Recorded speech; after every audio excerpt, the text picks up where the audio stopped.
Terima kasih atas kebaikan sahabatku yang sudah subscribe. Kami doakan semoga selalu mendapatkan keberkahan dan sehat selalu. Amin. Dan di kedua lengan pria itu, Yinju menginfusnya dengan susu dan kola. Kemudian dia mengeluarkan jarum dan benangnya. Dengan hati-hati ia menjahit mulut pria itu. Dan semua ini terlihat melalui kamera keamanan. Tuan Tanah pemilik rumah ini melihat semuanya. Ketika Tuan Tanah Mesum bertemu dengan penyewa wanita psikopat, siapa yang lebih jahat? Rumah pemilik mesum penuh dengan peralatan pengawasan. Dan setiap hari yang ia lakukan adalah memata-matai para penyewanya. Salah satunya adalah seorang mahasiswa aneh yang selalu membayangkan bahwa dirinya memiliki kekuatan. Yang satu lagi wanita cantik dan seksi, Nona Chen, yang selalu membawa pria yang berbeda ke kamarnya. Dan kemudian juga ada seorang guru, Chang. Dan yang lainnya adalah ayah tunggal Tuan Wang dan putrinya. Dan pasangan gay, Guo Li dan Ling Hu. Dan yang terakhir adalah Yinju, yang kehadirannya sangat misterius.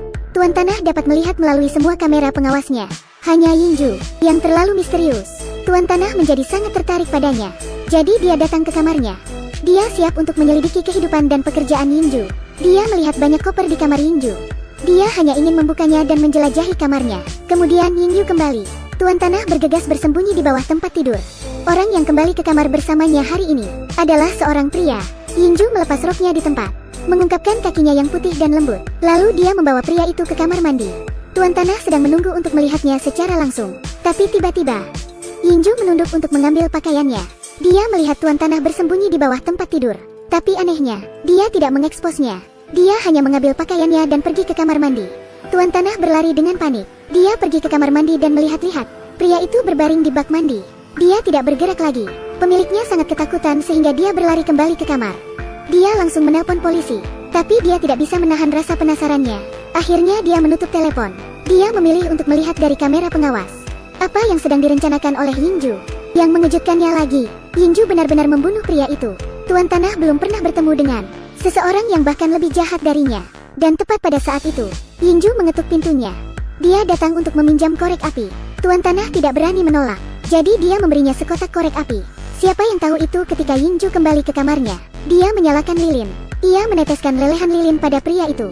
Ketika dia sudah cukup puas, Yinju mengeluarkan pisaunya. Dan seperti memotong bebek panggang, ia memotong tubuh pria itu. Lalu memasukkannya ke dalam koper. Tuan Tanah kemudian menyadari, Yinju menyeret koper setiap hari.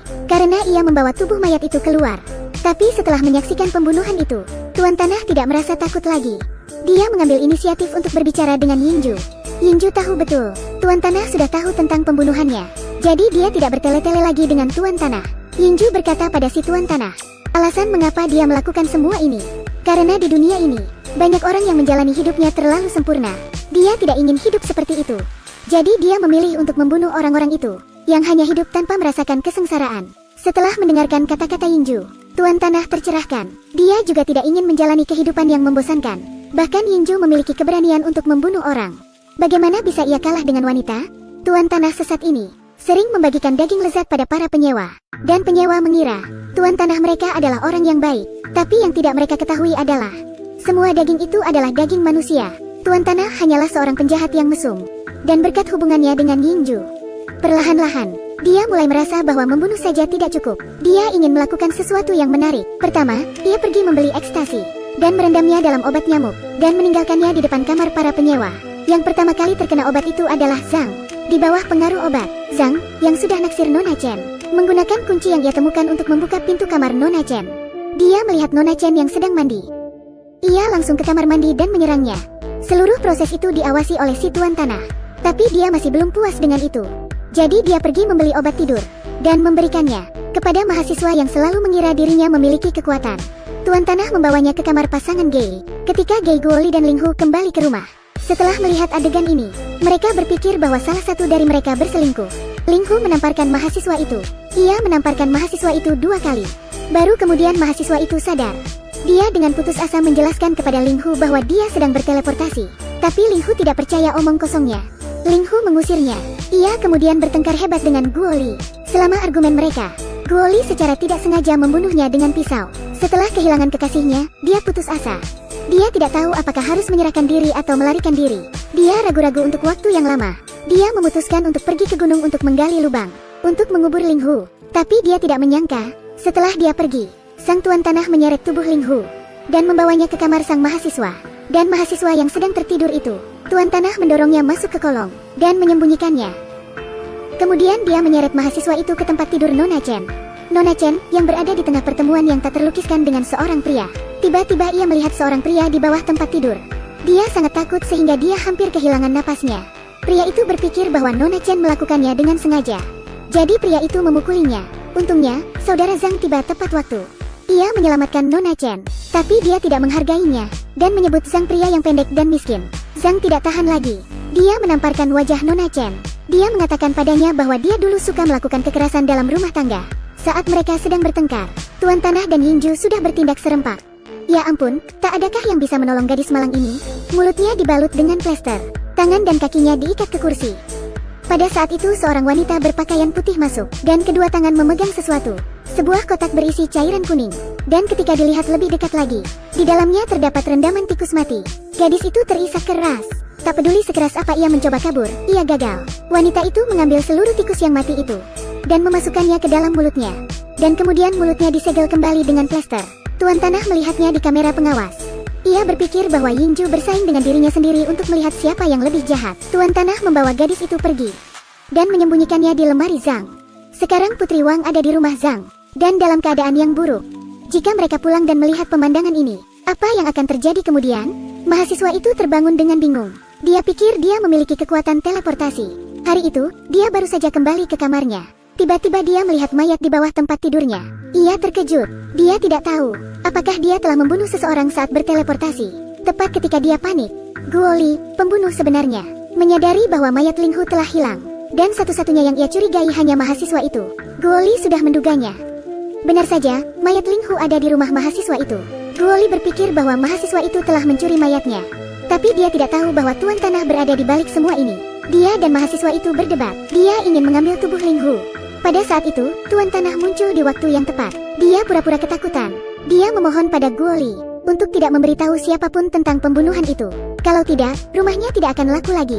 Lalu dia memberitahu Guoli dan mahasiswa itu untuk memutilasi tubuh Ling Hu. Ini adalah tujuan Tuan Tanah. Dia ingin tangan semua orang berlumuran darah. Di samping itu, Tuan Wang, yang baru saja pulang, menyadari putrinya hilang. Jadi dia pergi ke pintu seberang untuk bertanya. Nona Chen yang baru saja dipukuli masih terlihat buruk. Jadi dia memberitahunya. Beberapa waktu lalu Zhang mengambil kunci cadangan sang Tuan Tanah. Mungkin Zhang membawa putrinya pergi. Dan di sisi lain, dia mendengar sesuatu dari lemarinya. Ia membuka dan melihatnya. Ia melihat putri Tuan Wang. Ia terkejut. Gadis itu menangis ketakutan. Untuk membuat gadis itu diam, Zhang langsung memukulnya. Tapi ia tidak sengaja membunuhnya. Tuan Wang juga kebetulan datang saat ini. Dia dengan bersemangat bertanya tentang keberadaan putrinya. Melihat tatapan gagap Zhang, dia menyimpulkan bahwa putrinya ada di dalam. Jadi dia menerobos langsung ke rumah Zhang. Benar saja, di lemarinya, dia melihat putrinya yang sudah meninggal. Tuan Wang sangat marah. Segera ia dan Zhang bertarung. Tapi tentu saja, tubuh Zhang yang kuat tak bisa dikalahkan oleh Tuan Wang. Kali ini meski tidak disuruh oleh sang Tuan Tanah, Zhang berpikir untuk memutilasi Tuan Wang. Ketika dia keluar dengan tas berisi bagian-bagian tubuh itu, dia bertemu dengan yang lain. Guoli dan mahasiswa yang akan membuang mayatnya juga. Mereka tidak berani membiarkan satu sama lain untuk menyentuh isi kantong sampah mereka. Tapi ketika mereka sampai di lantai 2, Zhang tiba-tiba menyadari dia telah dijebak oleh seseorang. Dia merasa bahwa orang yang telah menjebaknya. Ia menuduh Guoli dan mahasiswa itu. Zhang berdebat keras dengan mereka. Mereka membuat banyak suara. Tas yang berisi bagian-bagian tubuh juga tak sengaja terbuka. Sebuah kepala menggelinding. Dan kepala itu berguling ke arah Nona Chen. Melihat situasi ini, Guoli dan Zhang langsung menghampiri Nona Chen. Mereka ingin membunuhnya. Permainan akhirnya berakhir. Setelah itu, pemilik rumah pergi ke kantor polisi dan menyerahkan diri. Dia mengakui kejahatannya. Tapi ketika polisi menyelidiki lebih dalam lagi, mereka menyadari bahwa cerita Tuan Tanah itu semua bohong. Semua pembunuhan yang ia laporkan. Tidak ada hal seperti itu. 8 penyewa masih hidup dan sehat. Guoli dan Ling Hu bukanlah sepasang kekasih, tapi paman dan keponakan. Nona Chen juga bukan pelacur. Dia adalah istri Tuan Wang. Mahasiswa itu tidak berkhayal memiliki kekuatan. Faktanya ia masih anak sekolah menengah. Guru pendidikan jasmani Zhang bukan guru yang mesum. Dan wanita bernama Yingju yang dilaporkan oleh si Tuan Tanah tidak pernah ada. Polisi menduga bahwa sang Tuan Tanah mengalami delusi. Mereka menyelidiki identitasnya. Mereka mengetahui bahwa dia dulunya adalah seorang perwira polisi. Ternyata, Putri Tuan Tanah telah dibunuh oleh seorang psikopat. Tapi orang cabul itu kemudian lolos dari pengadilan karena penyakit mental. Dia lolos dari hukuman. Tuan Tanah mengira dia berpura-pura sakit. Jadi dia menyamar di rumah sakit jiwa. Tetapi petugas polisi yang bekerja dengannya mengalami kecelakaan mobil. Tuan Tanah terpaksa menerima perawatan di rumah sakit jiwa cukup lama. Selama ini, dia menderita banyak siksaan yang mengerikan. Setiap fantasinya tentang kehidupan kliennya adalah pengalaman masa lalunya di rumah sakit jiwa. Sang Tuan Tanah trauma secara fisik dan emosional.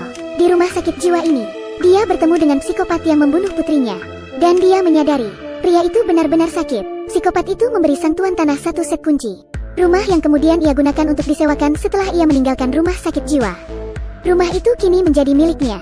Tuan Tanah berfantasi tentang menyiksa setiap penyewa yang datang.